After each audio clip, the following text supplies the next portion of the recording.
Hello, everyone. Well, I welcome you all to this author meets critics session for Professor Fred Block's forthcoming book, but actually it's going to almost in print. It is in print, actually.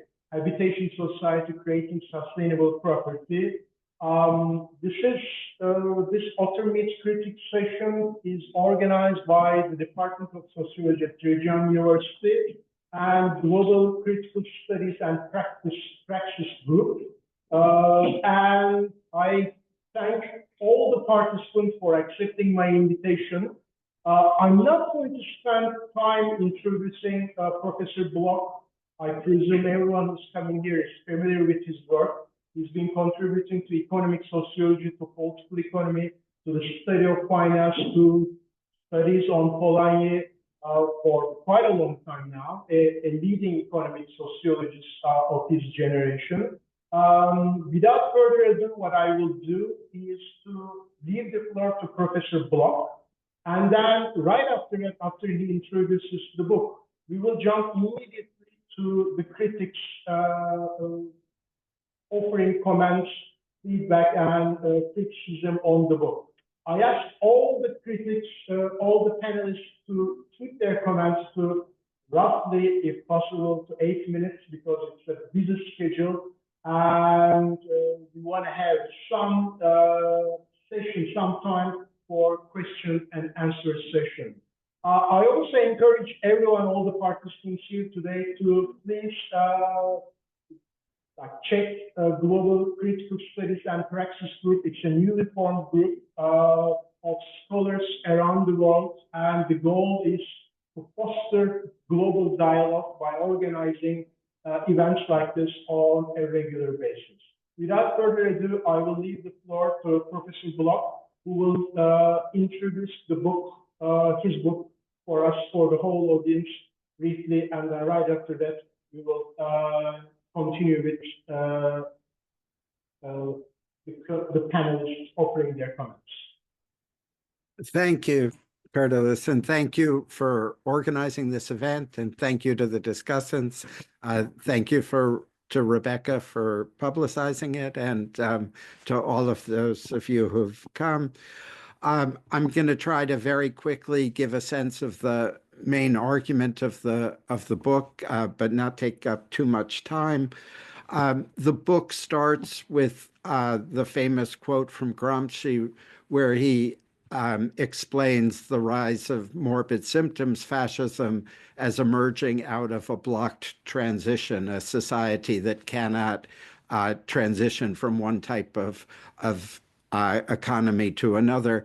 I want to argue that the morbid symptoms we're seeing, the crisis of democracy, is a result of failure to transition from a industrial society to a post-industrial society. But I'm changing the language by describing the post-industrial economy that we have as a habitation economy.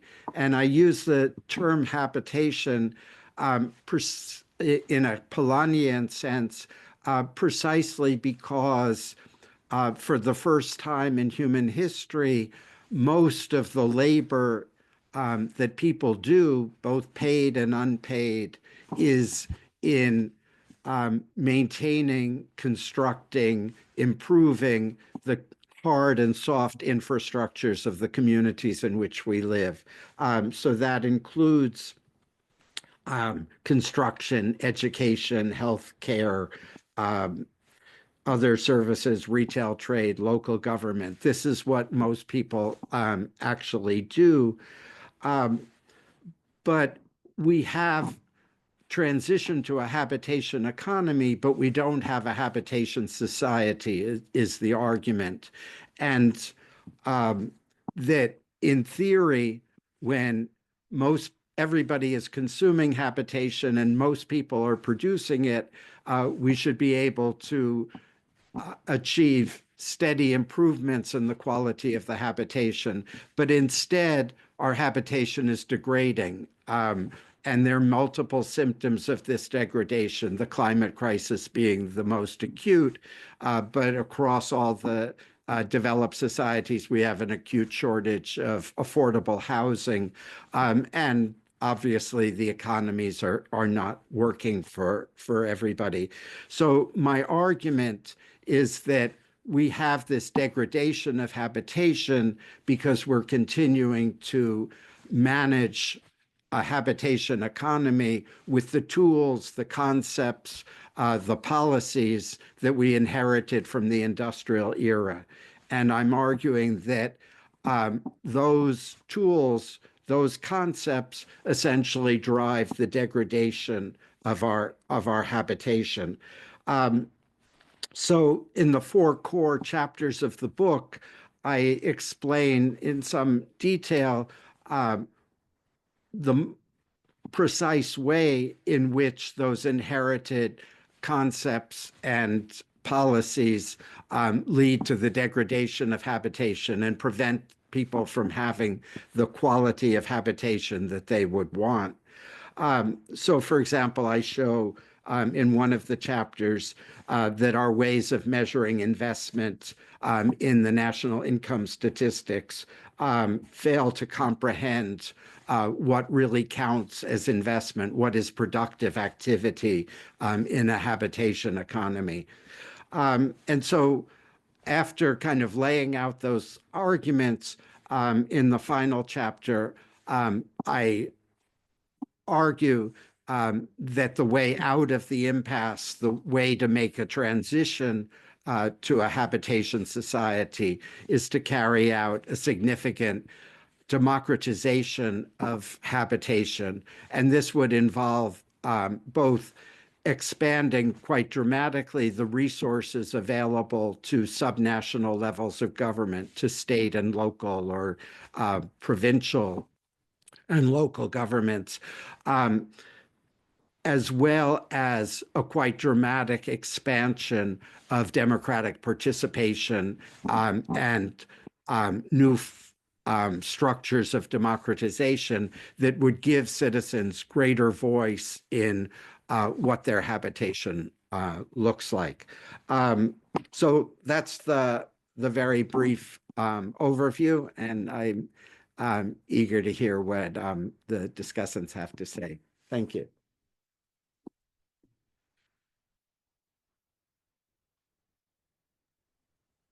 All right, I've received comments saying that my voice is actually a bit coming from with some echo and the background noise. So forgive that there are some problems in the audio setup of the room in which we are operating. So without further ado, I will we will just jump to Professor Bandelj, Nina Bandelj, and ask her to keep her comments, if possible, to 8 to 10 minutes.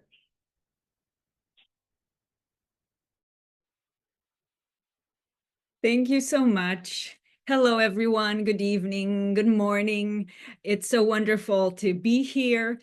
And I am honored to have this opportunity to comment on Professor Fred Bloch's inspiring new book, and permit me to take you on just a little voyage to how I got here.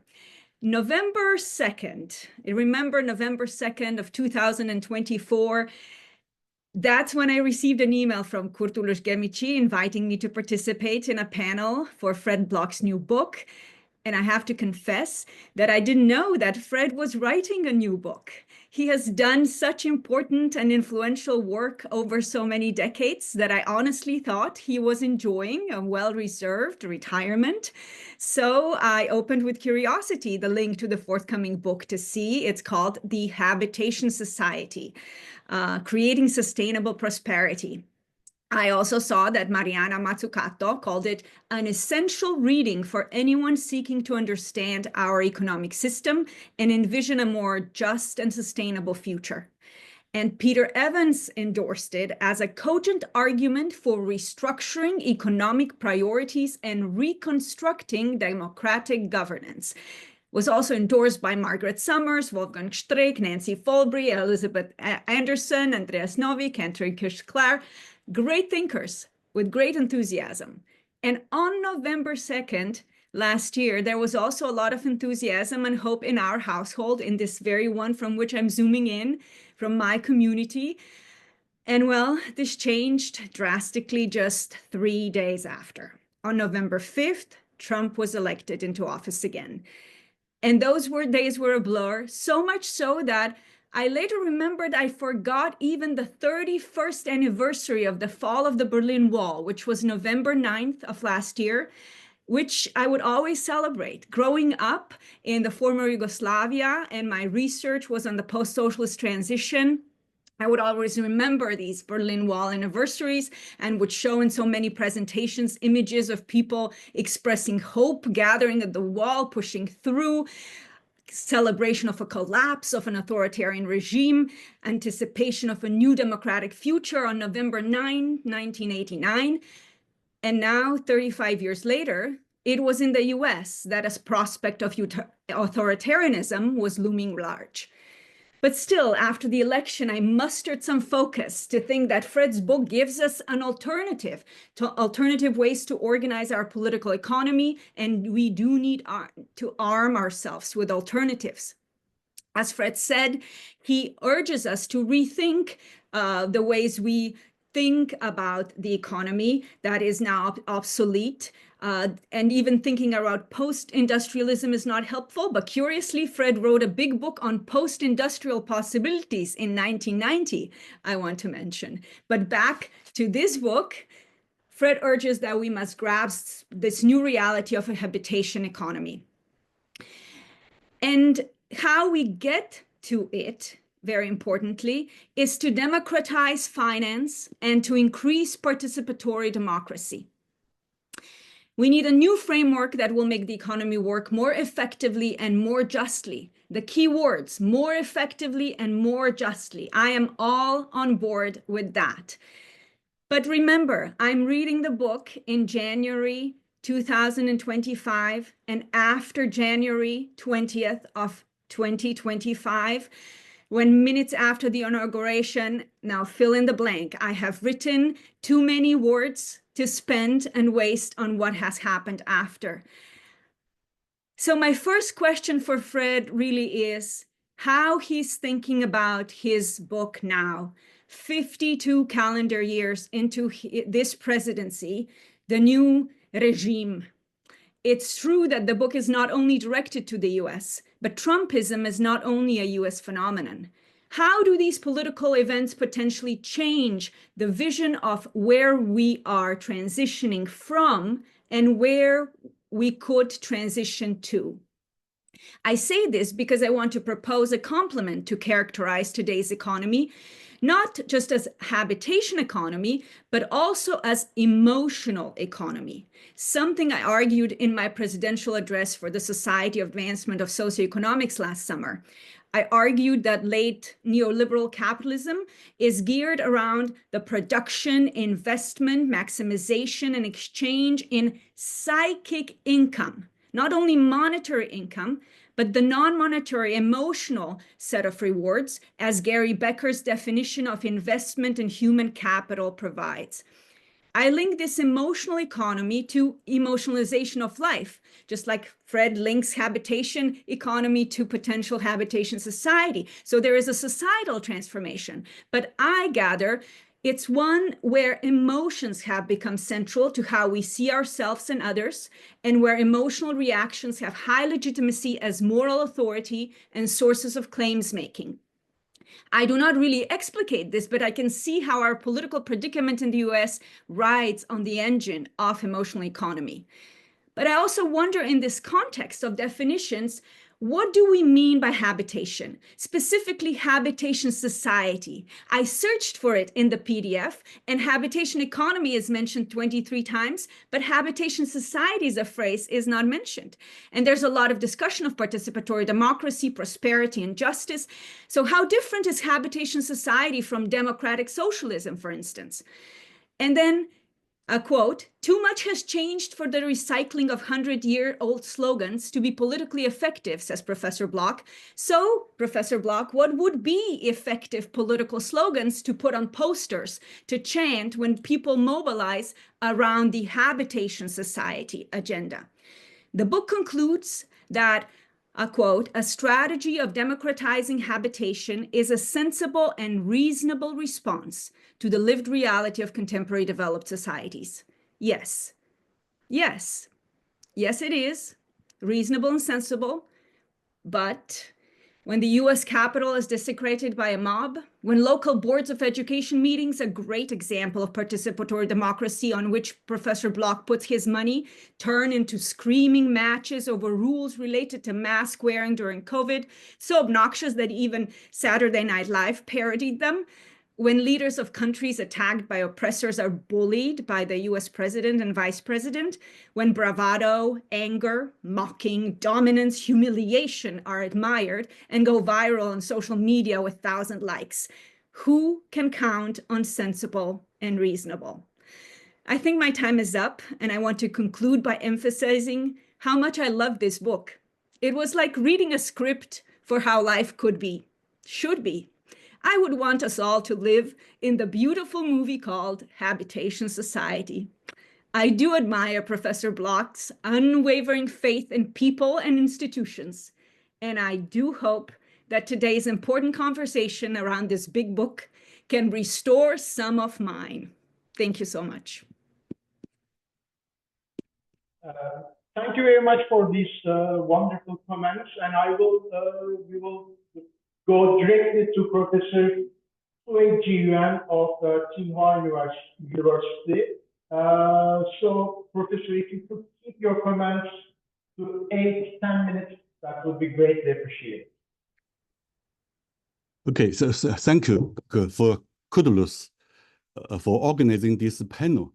I'm very happy to see all the panelists and the participants, but especially to see Professor Fred Block after, I think, almost 30 years.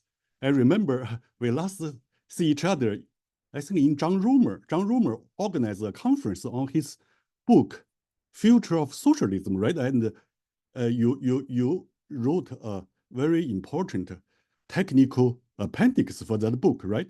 30 years ago. Anyway, so I have this similar feeling with the previous panelist, Professor Nina Bandelj, that I think this book is very timely and very important in terms of current policy debate. Especially, I feel that the Biden-Harris team didn't sufficiently distinguish themselves in the language of economic discourse from Trump, because Biden and Harris still used, basically followed Trump's discourse of like bring manufacture back to the US, right? So I think both Trump and Biden-Harris think in terms of still the manufacturing economy, rather than Professor Fred Block's new narrative of the economy, which is based on his early work, post-industrial possibility, but no, he makes it more explicit and definite that the post-industrial possibility is habitation society. And so this is the first take I got from this book. I think it's a very important current affair book. And secondly, I just want to share an impression after reading the book that simply put, it's just I learned a great deal. I learned a lot because some individual parts, some theories mentioned or discussed in the book I knew before, but I didn't connect so many different stream, different school and insight together. So I think this, Fred, this new book is a great synthesis both of his early works and many other scholars' new works, such as the book he co-edited with this Cornell Law School professor Robert, that's called Democratizing Finance, in which they jointly developed the concept that actually, given the fact the central bank invented the money, and actually central bank government gave franchise to like commercial banks. A new innovation should be give franchise for non-profit banks to make them to create more democratic money. So this is one example, but I simply learned other things very amusing. For example, I didn't know the helmet of the U.S. football team. I mean, has been designed by one dominant firm for 50 years, and this helmet is not safe.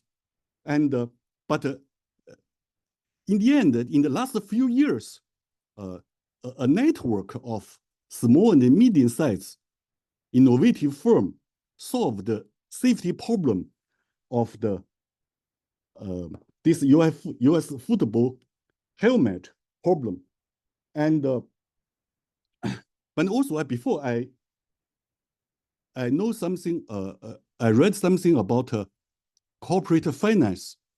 In the literature of corporate finance, we have a theory goes back to the Colin Mayers, said there is a pecking order of financing. Like first, enterprise rely on his own retained profit, and the second is the bond, issuance of bond, and lastly is rely on the IPO's stock market. But I didn't connect it with, because I think Fred did a wonderful job to connect the 401k investment actually is not necessary, given the many enterprises can invest based on their own retained profit, but this whole stock market especially for the big hierarchical firms in the U.S. serve the function of stock buyback, simply enrich the current CEOs. So I think even so, I think I'm not sure, but maybe I think other readers have my similar feelings that I just after reading Fred's book, I was able to connect many different schools of thought, and also I learned for the first time the only the public-owned bank of the United States is so-called State Bank of North Dakota, right? State Bank of North Dakota. Okay, so this is the second impression that I learned a lot simply. And thirdly, maybe the last point is that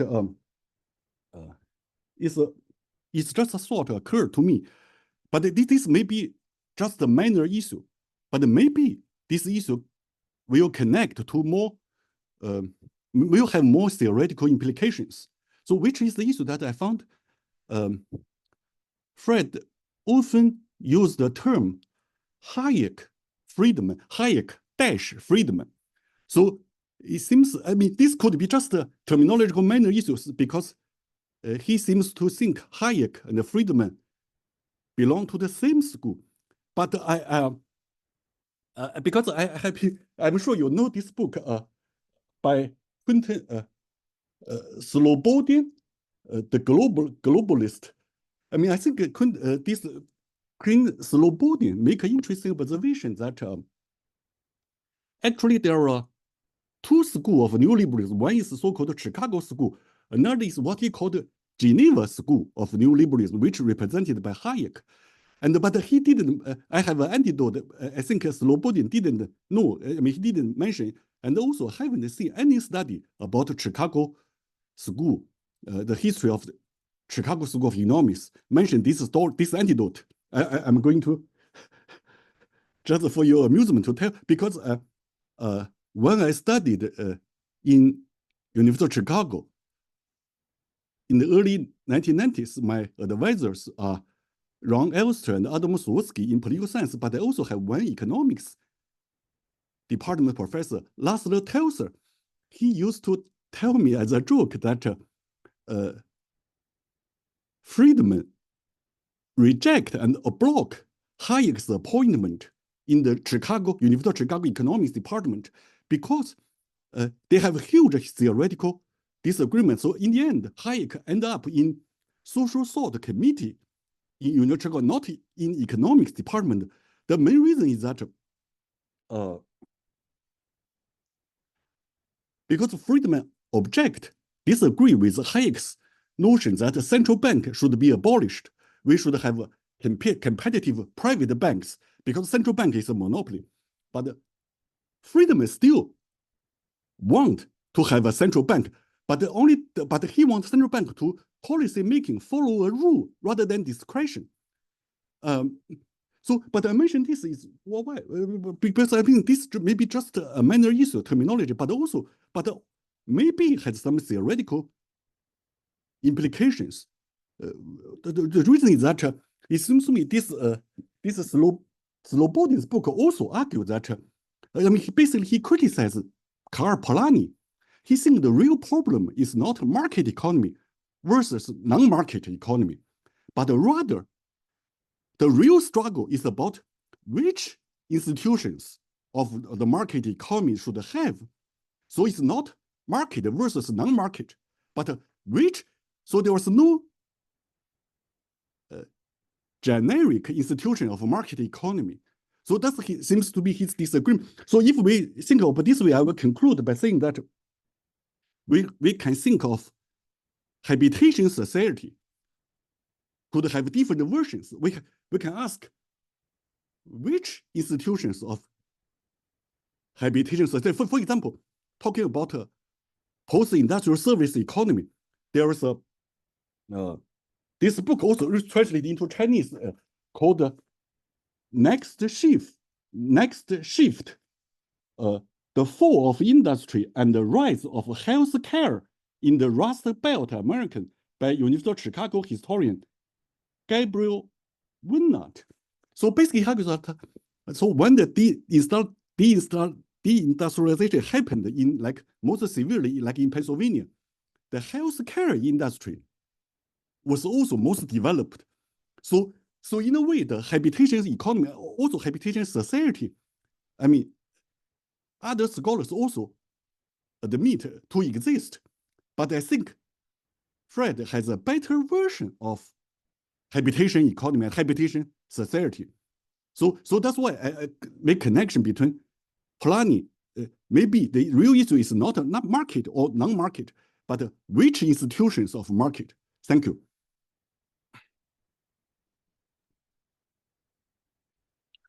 All right, I'll start my comments, and please do let me know if there are problems with the voice. Sometimes I soften my voice, so do let me know if that is the case.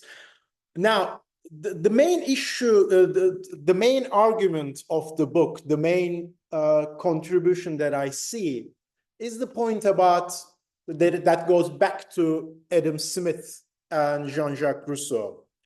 You have Smith and the Scottish political economy celebrating the division of labor, market exchange, and the growing capitalism as a great achievement. And it is in so many ways a great achievement. But then we have Rousseau, who reminded everyone that, well, it doesn't necessarily come with benefits to civilization or the whole population. It also creates inequality. It also creates all sorts of problems. Polanyi's biggest contribution is, in my opinion, is to recognize that the market economy creates so many intractable problems. And Polanyi linked that recognition, that observation, to the issue of commodification, commoditification, the institutional strains created by the market economy. But, and this is the point that I have been developing for quite a while now, in developing that criticism, he, without realizing, or although he realized it, he was reacting against a certain Marxist tradition of labor theory of value. He based his thinking about the economy in a paradoxical manner on neoclassical economics, actually. Polanyi accepted demand and supply, and his notion of commodity fiction is linked to Polanyi's criticism that, well, for many things that we take for granted as commodity, labor, land, nature being the most important ones, they are not real commodities. They are different type of commodities. I see Fred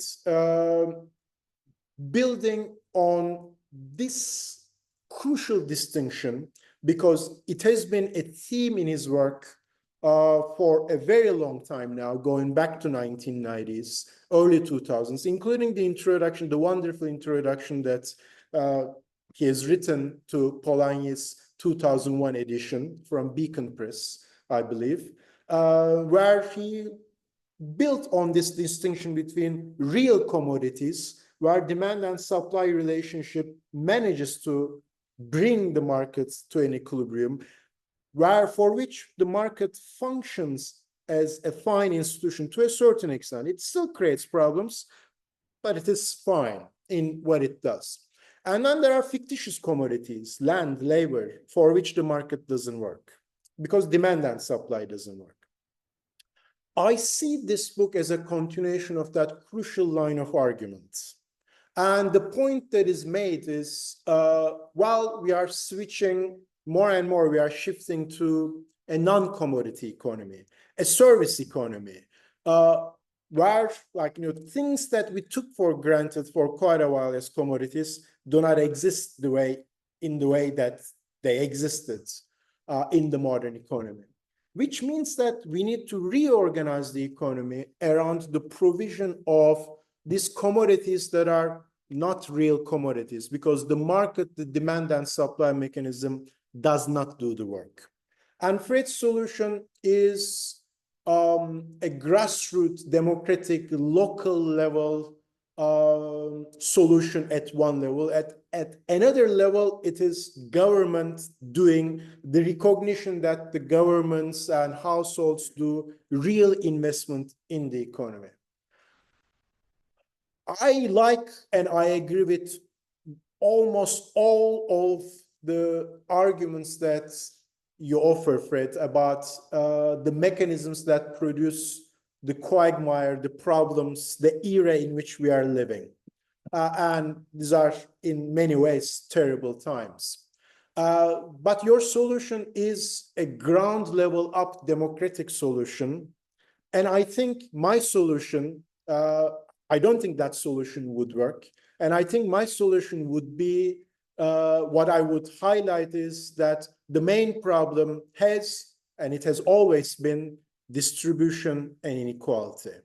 And here I go back to classical political economy, Ricardo, Malthus to a certain extent, also Marx, but even Adam Smith. And their main argument was that it's not the market economy that does the work. Pricing mechanism doesn't do the job. What happens is commodities function because every commodity incorporates particular distributional relations. So if you want to solve the problems that are created by the market economy, by a capitalist economy, the beginning and end point is distribution, which is a macroeconomic and a macro-social bargain. We had that bargain, especially in advanced industrialized countries between 1945 and 1970. And it was destroyed because there's a class onslaught. There's a class war that has been going on against ordinary people, against the working class for 50 years now. It's been remarkably effective. It has done the job. And we are living in the destructive, in the destruction aftermath that is created by that class warfare.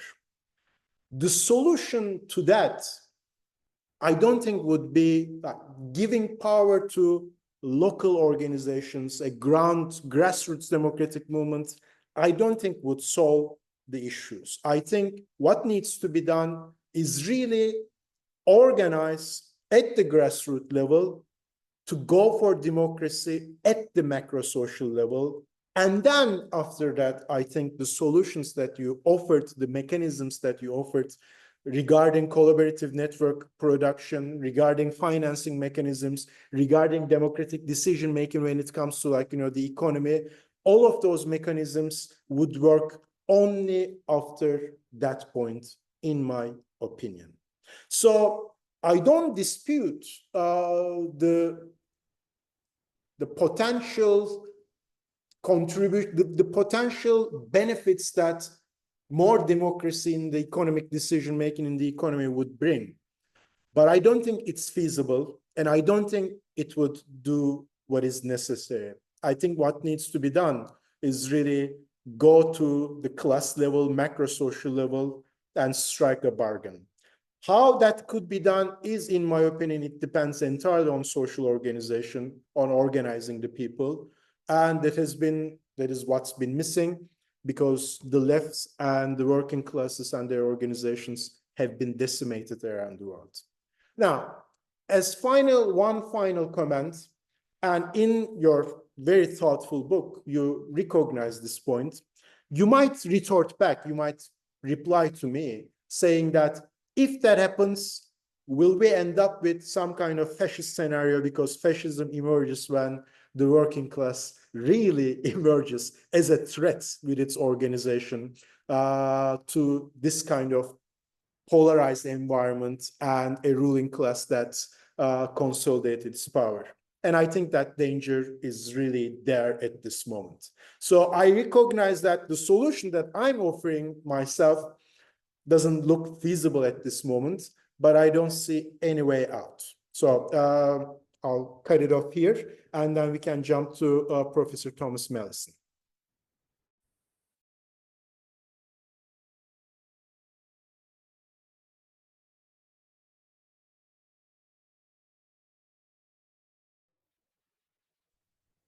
Hi, everyone. It's really a great honor to be here. Thank you so much for having me.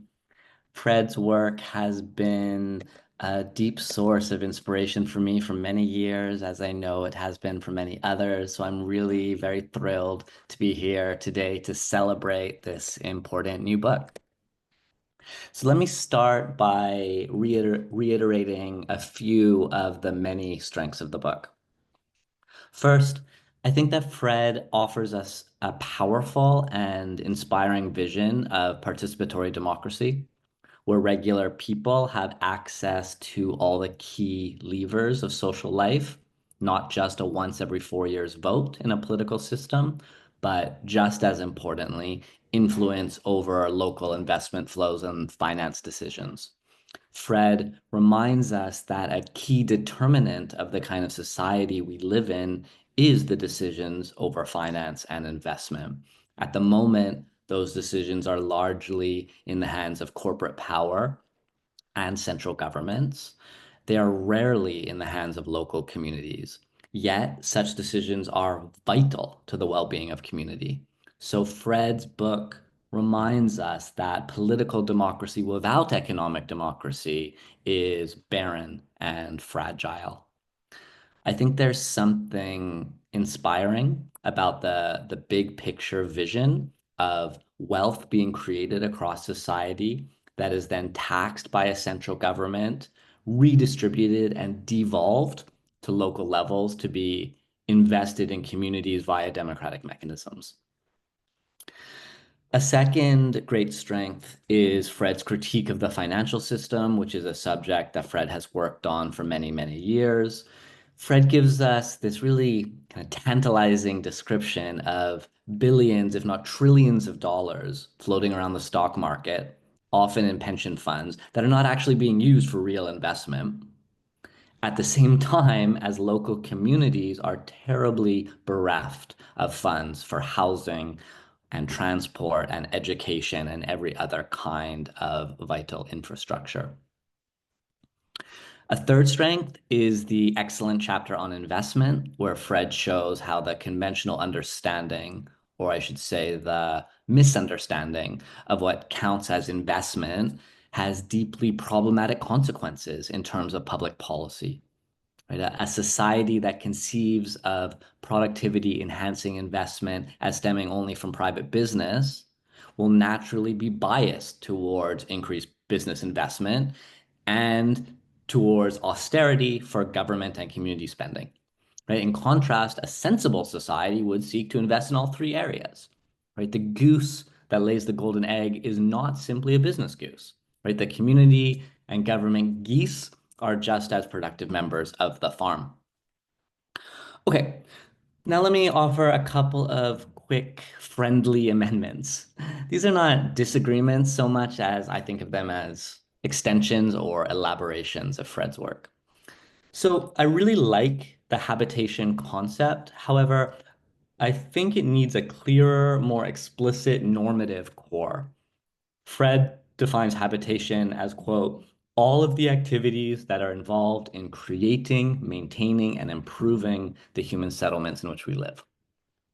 The problem is that there are many components of our physical and social infrastructure, right? There are many things which create and maintain our settlements, which are deeply harmful, right? As Fred knows.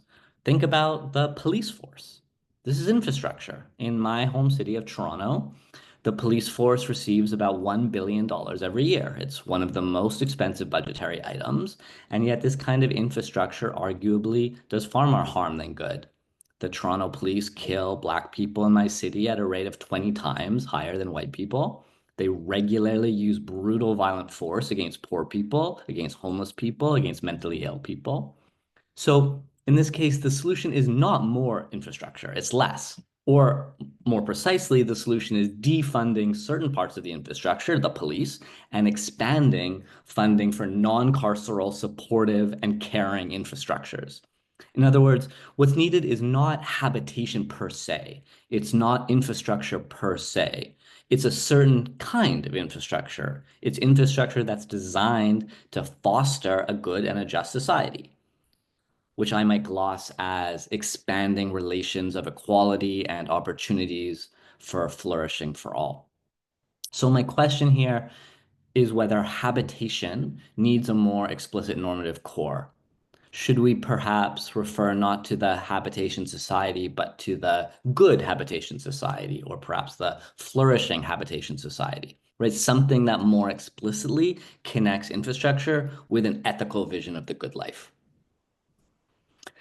So the final comment I'll make is that Fred's focus on physical and social infrastructure is profoundly useful for helping us understand how economic production truly occurs, and therefore I think enhances our moral clarity about distribution and who deserves what.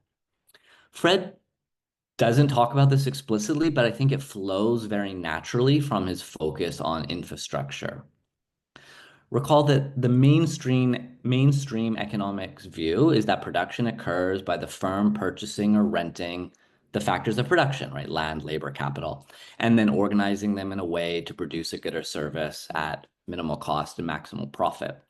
The problem is that that's radically incomplete, right? Mainstream economic theory is disturbingly myopic in this regard. By focusing only on the foreground act of direct production, it invisibilizes the vitally important background infrastructures, all those enabling conditions, what I like to call the understructure of production. Right? The reality is that actual production always occurs on the basis of a vast understructure. By that I mean the physical infrastructure and accumulated capital, the political and legal infrastructure that Polanyi taught us about, the cultural infrastructure, the knowledge infrastructure, the care infrastructure that feminists have taught us about for decades, and on and on. Since most of the understructure was created long ago by ancestors now long dead, taking that idea of the understructure seriously forces us to rethink our understanding of who deserves what. In other words, Fred's focus on infrastructure allows us to see that At root, all wealth is social wealth. All wealth is communally produced, and therefore rich individuals cannot claim that they morally deserve it. 99% of their income, after all, does not come from individual effort. It comes from individuals using the understructure that was created by others. So the rich are pirates. They have privately appropriated what is truthfully communal wealth. And I think we are right to demand it back. So another way to say this is that one of the biggest obstacles to achieving Fred's vision is that everyday libertarianism, which says, taxation is wrong because my income is mine. But Fred's emphasis on infrastructure, I think, really usefully exposes the fallaciousness of that view. All wealth is social wealth because all wealth is dependent on historically accumulated infrastructures. And therefore, taxation is not theft, it is rent. There's nothing immoral about taxing the rich to build the habitation society. On the contrary, I think justice demands it. Okay, I'll stop there. Thanks all. Well, thank you very much. Wonderful comments. Karl, would you want to take the floor? Great, thanks. Thanks for having me here. So let me begin with my background. I work on industrial policy and from the perspective of the state. And so when Kurt asked me to join this wonderful panel, I agree without hesitation because I read some of Fred's work on development of state. So I thought I could fit, and then my contribution would be something along the line that Fred wrote on the developmental state. But as I got into the actual book, The Habitation Society, and I was a little bit lost, to be honest. For someone who's working on industrial policy, and then to begin reading the book as we're moving into post-industrial world or post-industrial economy, and that input does not equal to output, or input and output is actually disjuncted. I had to wrap my head around it because everything I see is still input and output. But after chapter 3, chapter 4, chapter 5, and especially after investment finance, I was sold initially, right? And I was sold initially. And then it came to me, and this critique is similar with Kurt's, that is it really that we've entered a habitation economy precisely because the way we which operate is still in the industrial economy, or that we just got the distribution mechanism wrong. So it's not so much about price. It's not so much about things that we cannot be commodified, but yet we have commodified. It's not so much about we're entering an in-standardized economy, or that we have longer transaction, customized service, and therefore consumers have less leverage over producers. Or is it because, as Kurt said, the distribution system is wrong? And because of that wrong distribution, which then lead us to a situation that the habitation that we focus so much on, we hold dearly, is mismatched with what we want to be in. And this leads to my second point, and it's related to me being, well, I wouldn't call myself a statist, but my statist perspective. And I agree that we need decentralization. I agree that we need community level decision making, but at the same time, I was a bit bewildered. Where does these power come from? Does it come from organically grassroots organizations seizing power, or does it involve the state delegating power to states or state level government or provincial level government, and then to grassroots community level governments? And so only if the power that comes from the state, who willingly restrains itself and willingly to give up some decision-making power to the grassroots level, doesn't that involve a state rebuilding process where the state will seize the power from large corporations, to seize power from industrial manufacturers, for themselves to be isolated from the very influence or lobbying of those large corporations before it can grant those powers to local communities. And once those powers are granted to local communities, and this is a more technical issue that I can imagine, and I refer to the Chinese experience of participatory budgeting that was experienced in the early 2010s, late 2000s, that those were initially designed to grant power to the local People's Congress and to grant power to the representatives that sit in these local People's Congress. But eventually those were dominated by the chairperson or by experts. And this is precisely because of the information asymmetry that became involved in the decision-making process. And how does giving power to or empowering community level decision-making stop from or correct information asymmetry, right? So that's that's the first technical issue that I can think of. The second is, wouldn't community level decision-making further consolidate stratification? If we think about housing prices, if we think about where people choose to live in, and I think Fred already alluded to this in his book, that if we're looking at who people choose to live and where they choose to live, it is again same as my hometown's Toronto. If you're looking at Toronto, communities are already stratified. For example, if you think of Rosedale, those are rich people live in Rosedale. If you think about Northern Scarborough, that's where Chinese people are. If you think of Southern Scarborough, East Scarborough, that's where we have a large community, a large Indian and Bangladeshi community. If we think about just west of Yonge Street, east of Bathurst, we have a large Jewish community presence. So in a sense that today communities are already quote unquote not so much, but I would say segregated, divided based on class, race, etc. Then how does empowering these very communities would help address the issue of creating overall equality?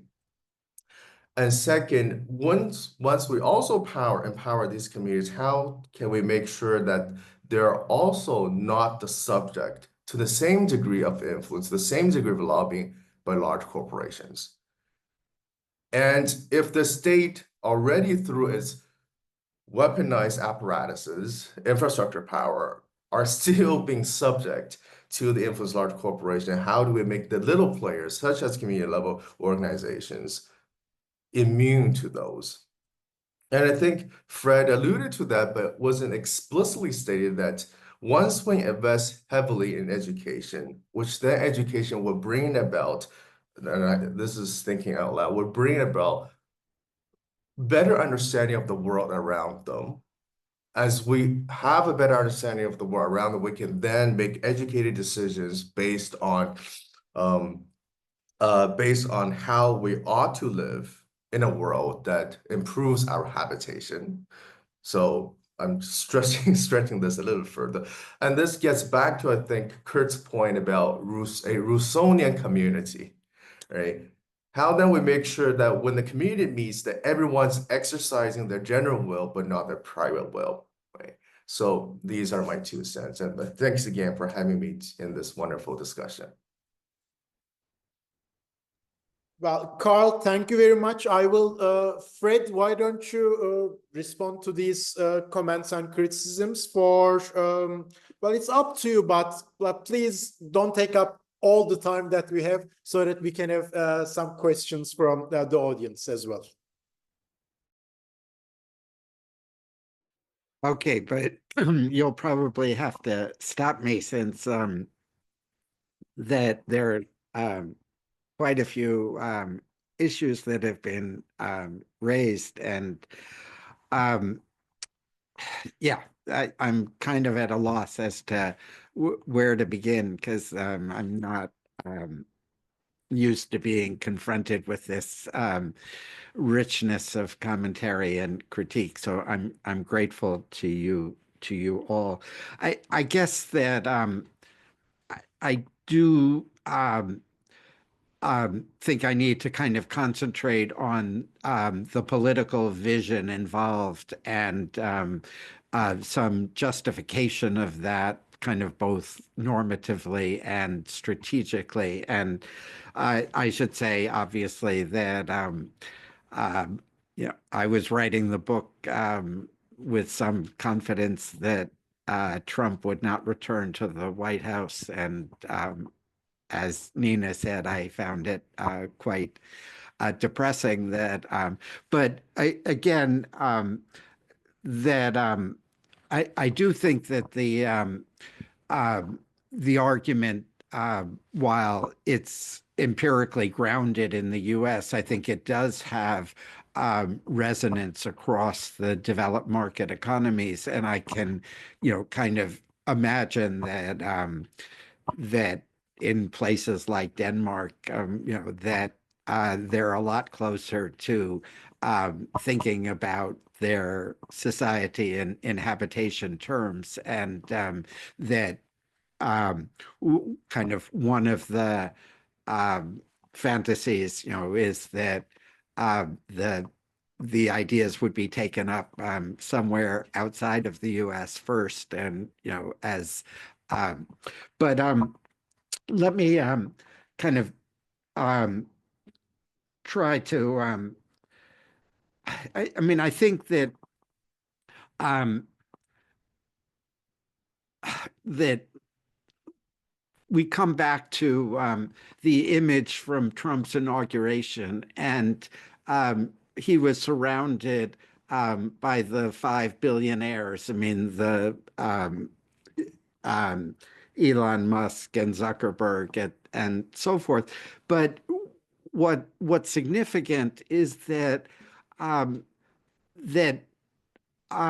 Musk is somewhat of an exception there. Most of the others are, purely tech bros, and their, fortunes are rooted in the internet, where, as Nina suggested, that they've made their money by extracting psychic engagement and so forth.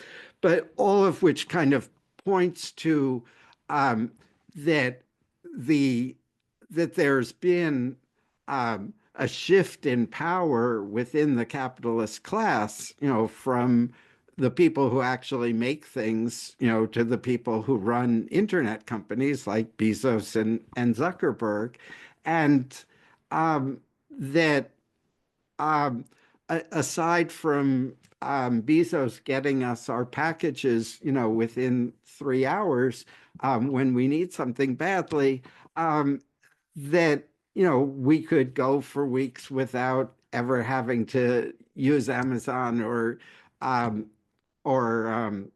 log on to Facebook or Instagram or whatever. So a part of the kind of implicit argument of the book is that because of the shift of consumption towards services, that the traditional power of capital in terms of providing things that we really need is dramatically diminished, because in fact, most of what we consume are these services, are housing, education, healthcare, childcare, and so that a part of the intuition is that there's some kind of limit to the power of capital by virtue of the fact that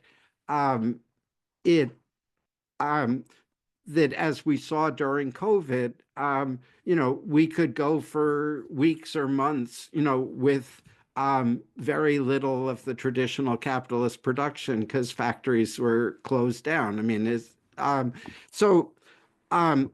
all of that's by way of getting to the idea that so much of what is significant is being produced and consumed locally. And that's kind of the intuition behind focusing on habitation as what needs to be democratized.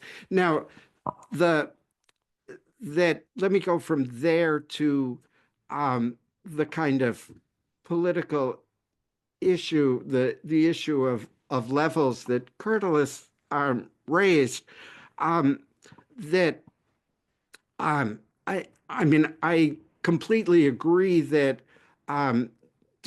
issues of distribution are central, and so a part of the argument is that that capital itself has become less productive and increasingly predatory, and that's the relevance of the football helmets that were mentioned.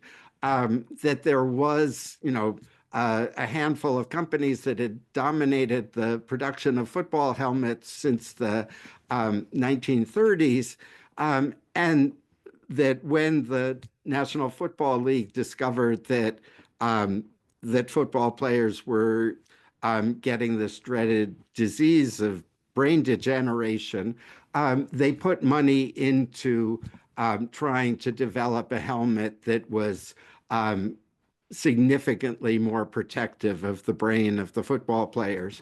And what they put up a money and rewards, and they organized. And the story that I tell is that none of the big firms that had been dominant in the industry won the competition. It was won by these four or five collaborations between 3, 4, 5 different firms, usually with the university involved.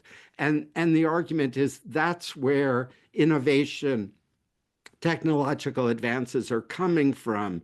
And so the problem is that the dinosaur corporations, and this is most obvious in big pharma, the big companies have an entrenched position because they finance the clinical trials, but they don't develop the new drugs. The new drugs are developed out of research, out of government research labs or university research labs, small startup firms, but those small startup firms can't get the drug to market, so they cut a deal with Pfizer or whatever to share the profits and Pfizer. So that the argument is that this is the kind of generalized pattern across the whole economy, that the dinosaur firms are essentially using their entrenched position, their political ties, their structural power to hive off the profits, but they're not actually playing a useful and productive role. And so if we began to shift the financing structure, we would essentially move towards an economy built around small and medium-sized firms, which are the ones that are doing the innovation, because essentially the people who have innovative ideas don't want to work in a large corporate bureaucracy. They want to work in a small firm where they can have some real influence over what happens. So that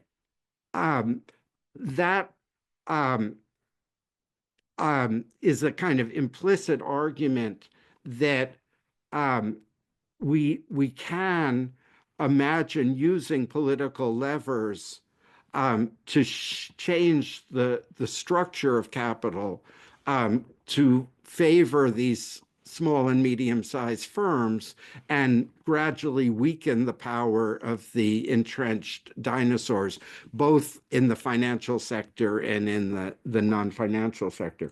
So let me suggest the last point here, which is kind of the local versus national level of mobilization. A lot of this is kind of rooted in thinking about political polarization, which is particularly acute in the US, but is true across all the, and a lot of that polarization is centered on the rural-urban divide. And you see this in the US where, you know, in rural counties, they voted for Trump 80%. In urban counties, they voted for Harris by 70, 80%. What a part of the issue is that rural people have deep resentment because they've been left behind. In many cases, they don't have cell phone towers. They don't have access to the internet in many cases, or, you know, and so businesses can't locate there because they aren't able to access the modern world. They don't have access to high quality education or high quality health care. And so they're deeply resentful, and the right wing harvests their votes for resentment, but the right wing never gives them anything because the right wing needs to cut taxes. And so they just, you know, and Biden obviously tried to address this problem by directing flows of resources to those rural areas, but nothing materialized quickly enough to make any difference.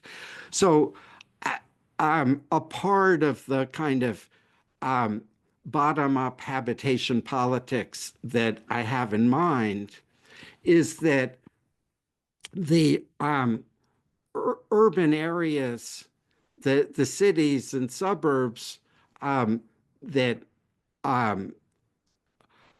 could begin to build urban-rural compacts, because there are a whole series of places where there could, in fact, be shared collaboration, essentially that some flow of resources from the urban areas to the rural areas to encourage environmental protection, to create touristic opportunities in rural areas, to provide, to make up some of the deficits in education, healthcare, and so forth. And if, in other words, that it kind of flows, and I take Tom's point here that I tried to deal with the normative issue by talking about the habitation as inclusive, but I take the critique. But the idea that we are in urban areas, suburban areas, and rural areas, all engaged in the common project of upgrading our habitation, it creates the possibility of overcoming some of this polarized divide, and but obviously that, you know, I acknowledge it's a kind of chicken and egg problem, because building these compacts ultimately requires resources from the center to build these compacts.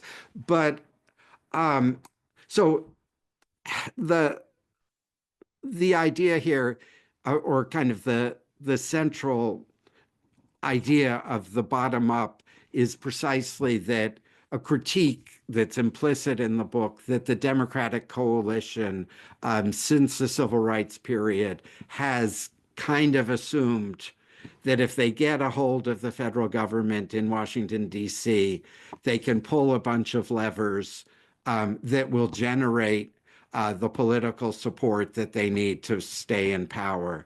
And ultimately, given the power of the business community, the power of conservatives, that's a losing strategy. There has to be the building up of political power at the local and regional and subnational level before that conquest of the central government can generate the synergies that are required for a durable process of change. So I'll stop there. I said a lot and not very coherent, but whatever. Do we have any questions from the audience? I have a lot of questions, but I will just control myself.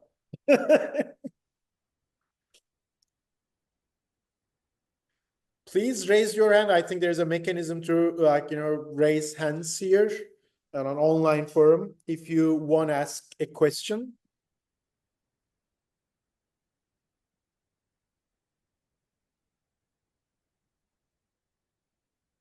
I can filibuster more if you need.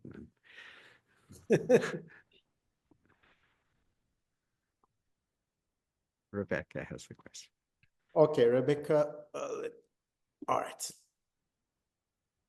Okay, sorry. I should. You would think after all this time I would know how to raise my hand, but it doesn't seem to be working or something. Anyway, yeah, I would.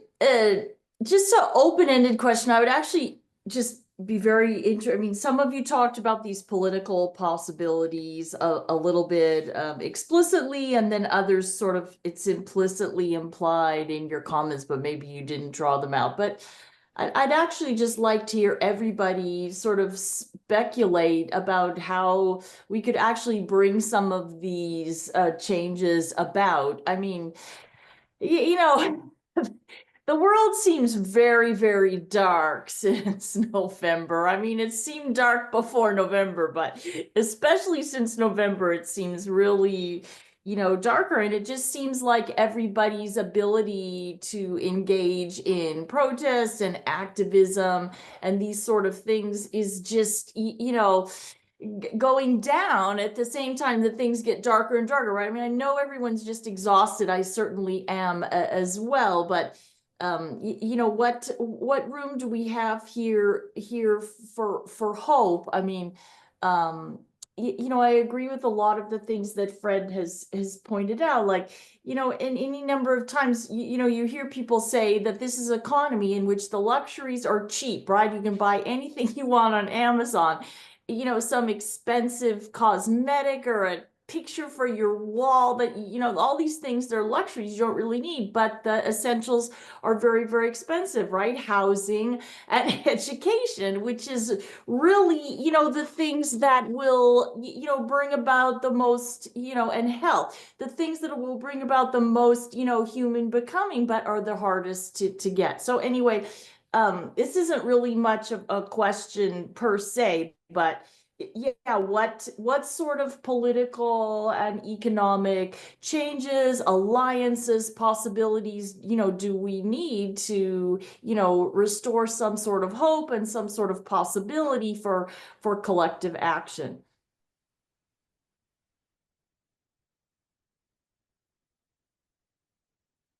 Fred, why don't you let me add quickly, like there are some questions. Let me add to this, comment question. Rebecca said it's an open-ended question, but I think in Karl's comments as well, not only housing and education, groceries are unaffordable in much of the world at this point. For a lot of people, including in the most affluent country. Healthcare is not affordable in the United States. So that's one of the things that I wanted to highlight in my comments. And I think it's implicit in Karl's because he's a political student of Chinese political economy. Don't we need more commodities at a certain point? Shouldn't we make cheaper, better housing materials, which goes against some of the logic of your argument? I just wanted to add to Rebecca's points. Well, that I mean the high cost of housing, I mean, I don't think it's that directly related to the materials, the lumber and steel and whatever. I mean, I think that the high cost of housing is much more connected to the problems of uncertainty faced by private developers, combined with the extremely high cost of urban real estate. And then, so I mean, I think that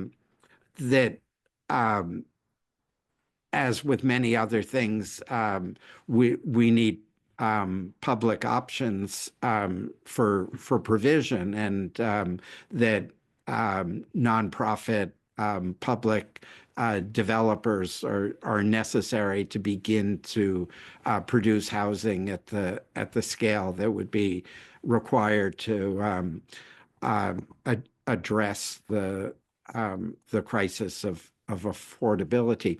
Let me though take the opportunity to see if I can try to clarify that the argument that I make in the book that Kurtuluş referred to is the argument that everything is now commodified, but most of what we consume doesn't fit the classic definition of commodities that came out of the classical economic tradition, because those were standardized products that were available from multiple producers and that were transferred in a single moment in time. And that's where the price mechanism is supposed to work, and where the sovereignty of the consumer is supposed to come from. And so when you go to the farmer's market, there's 6 booths that have tomatoes.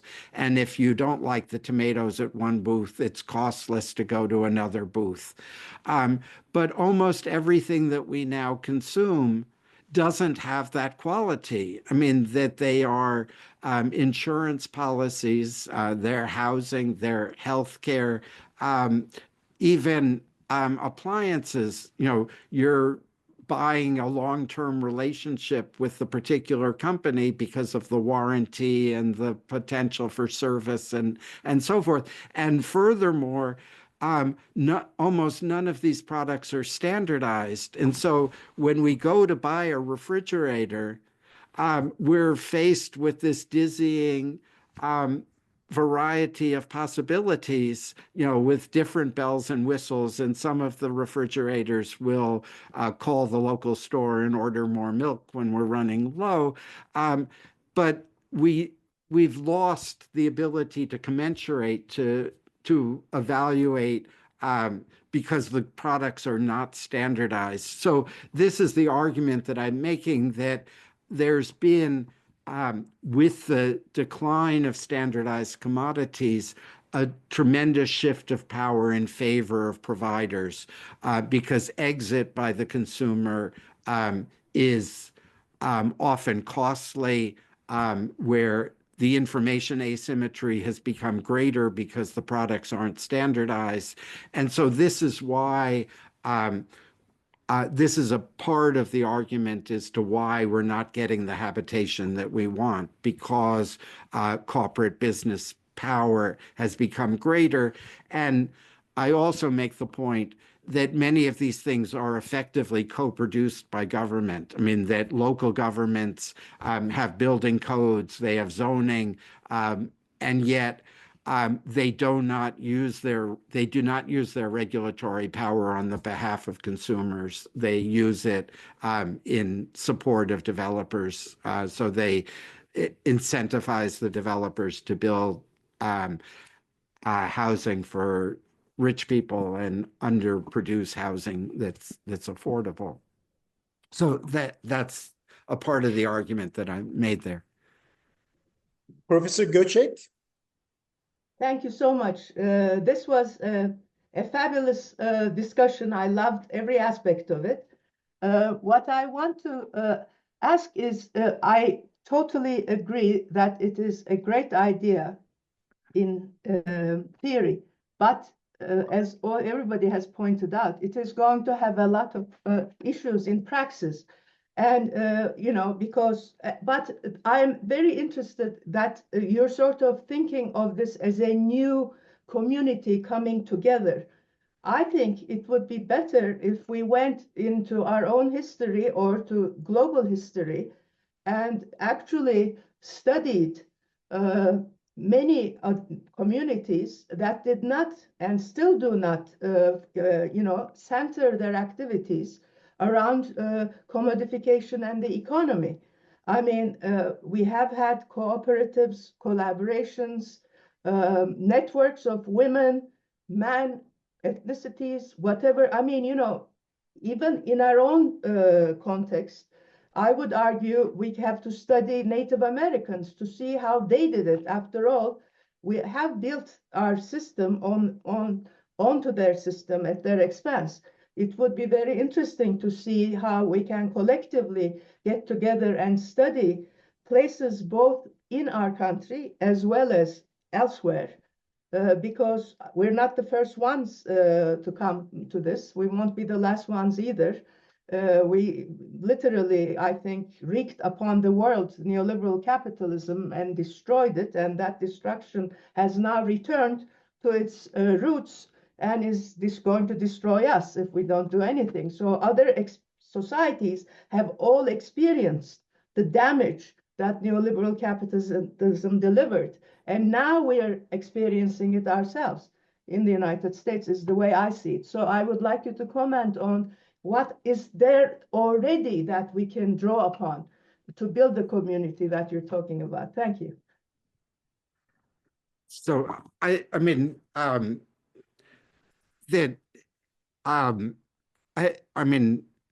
not claiming here that I've invented the wheel. I mean that the habitation idea is, building on initiatives to build the social and solidarity economy that, are particularly strong in parts of Europe, in Quebec, and parts of Latin America. And that is the process of people saying, okay, we are going to collectively produce some of these services ourselves that we don't need the capitalists. We can use employee co-ops, other forms of cooperation. And so that's certainly a part of the project.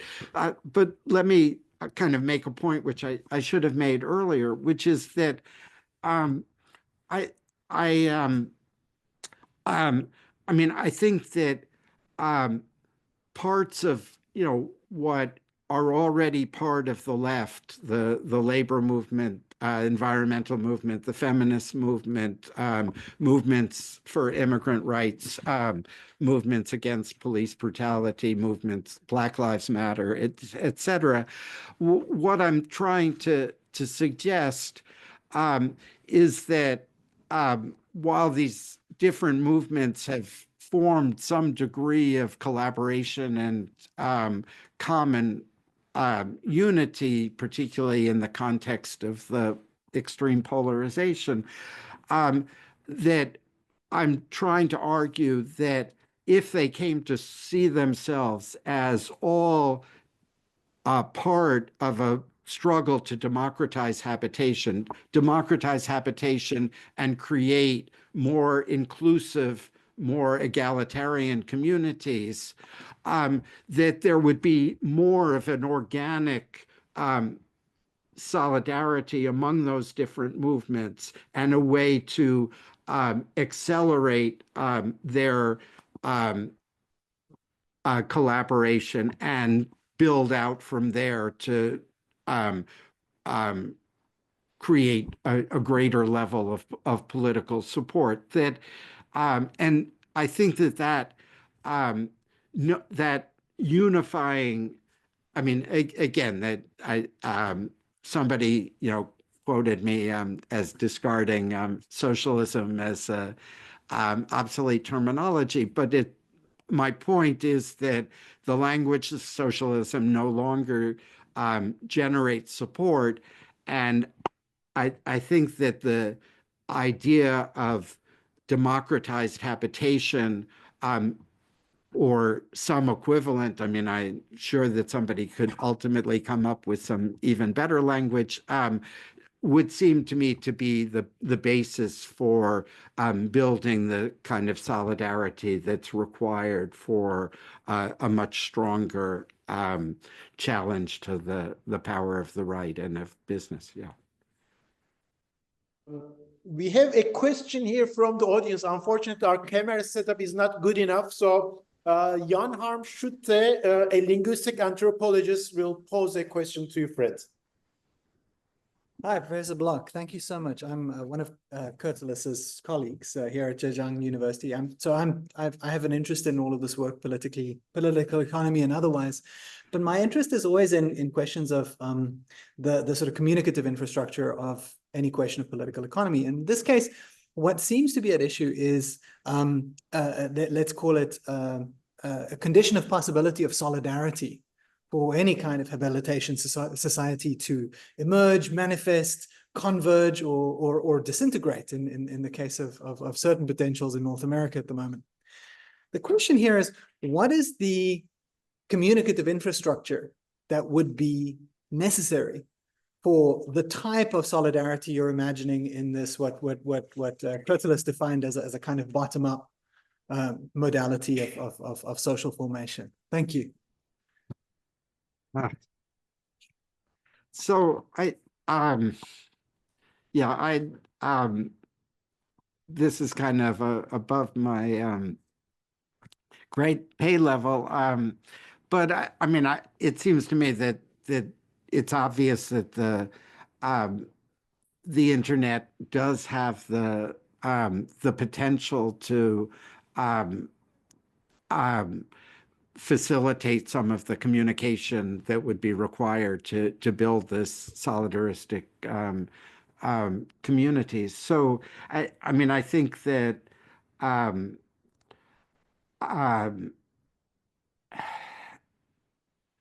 yeah, I mean, I don't have much beyond that. It's yeah, not my forte to know how to actually organize people. I mean, I can only do it in theory. Any other question? Any other comments? All right, then on time, we're going to wrap it up. Thank you very much all for participating. I thank all the panelists for accepting my invitation. This was a wonderful talk. I thank Fred, Professor Block, for producing this book. It's very thought-provoking. I enjoyed it tremendously, despite points of disagreement. I hope that we switch to a world where some of the mechanisms, some of the participation, some of the grassroots and local level, some of the financing arrangements, some of the collaborative network mechanisms that you highlight in this book materialize, become reality, because that would make a difference. I don't have much hope, but let's keep hope. Thank you all for participating. Thank you so much. I really appreciate it. And I'm sorry I couldn't respond to everything. So.